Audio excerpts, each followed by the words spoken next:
السلام علیکم ورحمۃ اللہ وبرکاتہ۔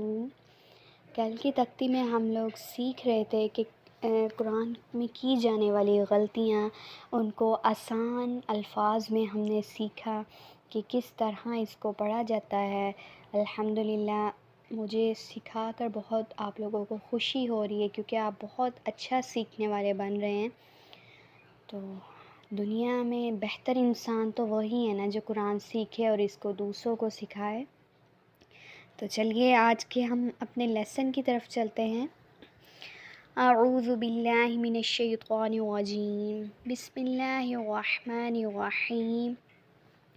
تختی نمبر 5 یہ ہے دو زبر۔ کل ہم ایک زبر والی پڑھ رہے تھے، آج دو زبر والی پڑھیں گے۔ دو زبر، دو زیر، دو پیش، ٹھیک ہے۔ دو زبر، دو زیر، دو پیش کو کہتے ہیں تنوین کرنا۔ کیا کہتے ہیں؟ تنوین۔ تا، نون، واو، یہ نون۔ یہ جس لفظ کے لاسٹ پہ دو زبر یا پھر دو زیر یا دو پیش آ جائیں تو غنہ کرتے ہیں۔ غنہ سے مراد ہے ناک میں آواز کو لے جانا، جیسے میم دو زبر من، یہ جو آواز آئی ہے یہ میں نے غنہ کیا ہے۔ منہ کو بند کر کے جو آواز نکلتی ہے یہ ہے غنہ۔ میم دو زبر من، میم دو زیر من، میم دو پیش من، من، من، من۔ واو دو زبر ون، واو دو زیر ون، واو دو پیش ون، ون، ون، ون۔ یہ دیکھیں سا والا، سا کو بڑی نرمی کے ساتھ ادا کرنا ہے۔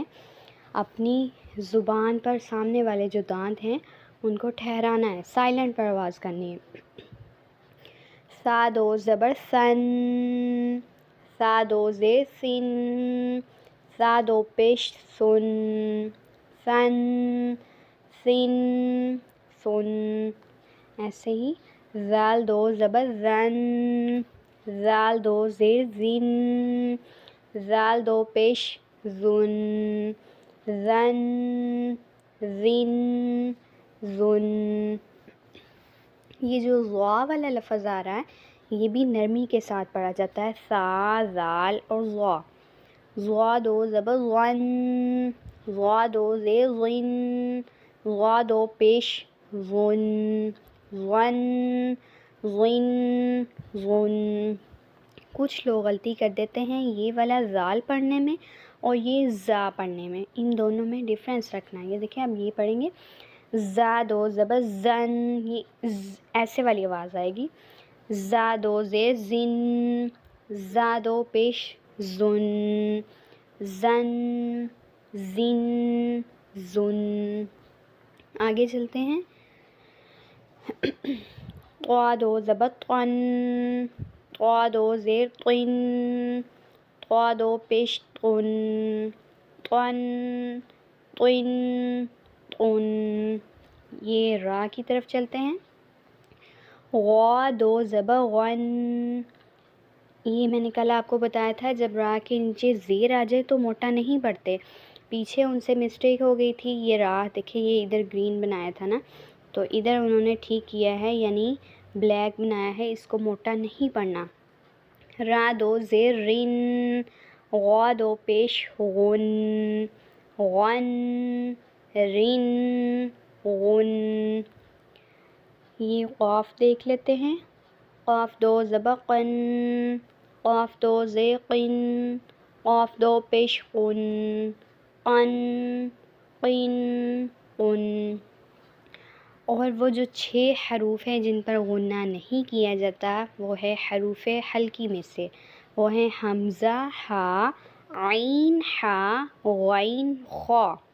یہ والے حروف ہیں 6، ان پر غنہ نہیں کیا جاتا۔ یہ دیکھیں حمزہ کو پڑھتے ہیں، حمزہ دو زبر ان، حمزہ دو زیر ان، حمزہ دو پیش ان، ان، ان، ان۔ عین دو زبر عن، عین دو زیر عین، عین دو پیش عن، عن، عین، عن. ایسے ہی یہ ہا دیکھتے ہیں، ہا دو زبر حن، ہا دو زے حن، ہا دو پیش حن، حن، حن، حن. آگے نیکسٹ تختی کی طرف چلتے ہیں. جتنا ہم نے پڑھ لیا ہے اس کو سٹارٹ سے ہم دیکھتے ہیں کس طرح اب مشق کی صورت میں آگے آ رہا ہے کہ چھوٹے چھوٹے سٹیپس کو لے کے آپ آگے چلیں. ہم نے پچھلی تختی میں پڑھا حمزہ زبر آ. آگے نیکسٹ یہ با کی ہاف شکل بنائیے تو پڑھیں گے اس کو با زبر با. لمبا نہیں کر دیں گے جیسے با زبر با تو یہ غلط ہو جائے گا. حمزہ زبر آ، با زبر با. یہ کیا بن گیا؟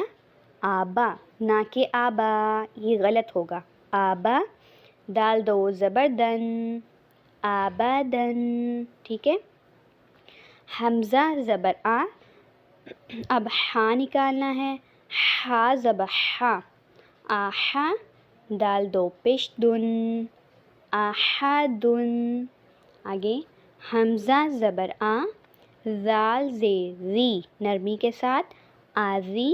نون زبر نا، آزینا. یہ ایک لفظ دیکھیں، یہ آپ کو نظر آ رہا ہے، پڑا نون اس پہ لکھا ہے. یہ ایک ایسا حرف ہے جس میں الف آنے کی صورت میں لمبا نہیں کیا جائے گا. اس کی ریزن یہ ہے حمزہ زبر آ، نون زبر نا، آنا. اس کو ایسے پڑھا جائے گا، نون الف زبر نا نہیں پڑھا جائے گا. اس کی وجہ یہ ہے کیونکہ اگر انا پڑھ دیا، لمبا کر دیا تو یہ انا تکبر، کیونکہ قرآن میں ایسا کوئی لفظ نہیں ہے نا، تو یہ غلط بن جائے گا، انا بن جائے گا، یہ ٹھیک نہیں لگے گا. اس کو پڑھیں گے آنا. نون الف نا نہیں پڑھیں گے، صرف نون زبر نا پڑھیں گے. اور آگے دیکھ لیتے ہیں یہ والا واو زبر وا، سین زبر سا، واسا. طوا دو زبر طن، واسطن. آج کے لیے اتنا کافی ہے. انشاءاللہ نیکسٹ تختی میں ہم ڈسکس کریں گے. امید کرتی ہوں آپ کو اس لیسن سے سمجھ آئی ہوگی. اس پیغام کو، اس میسیج کو اپنے لیے صدقہ جاریہ بنائیں. کسی کا قرآن ٹھیک ہو جائے، وہ ٹھیک طریقے سے پڑھنے لگ جائے، آپ کی بھی یہ نیکیوں میں لکھا جائے گا. قیامت کے دن وہ نامہ اعمال آئیں گے، ایسے آئیں گے رائی کے دانے کے برابر، جو پہاڑ میں چھپے ہوں گے وہ بھی آ جائیں گے. تو انسان حیران ہو جائے گا یہ کہاں سے آ رہے ہیں نا. تو اللہ تعالیٰ ایسی نیکیوں کو بھی آپ کے سامنے لے آئیں گے انشاءاللہ. السلام علیکم ورحمۃ اللہ وبرکاتہ.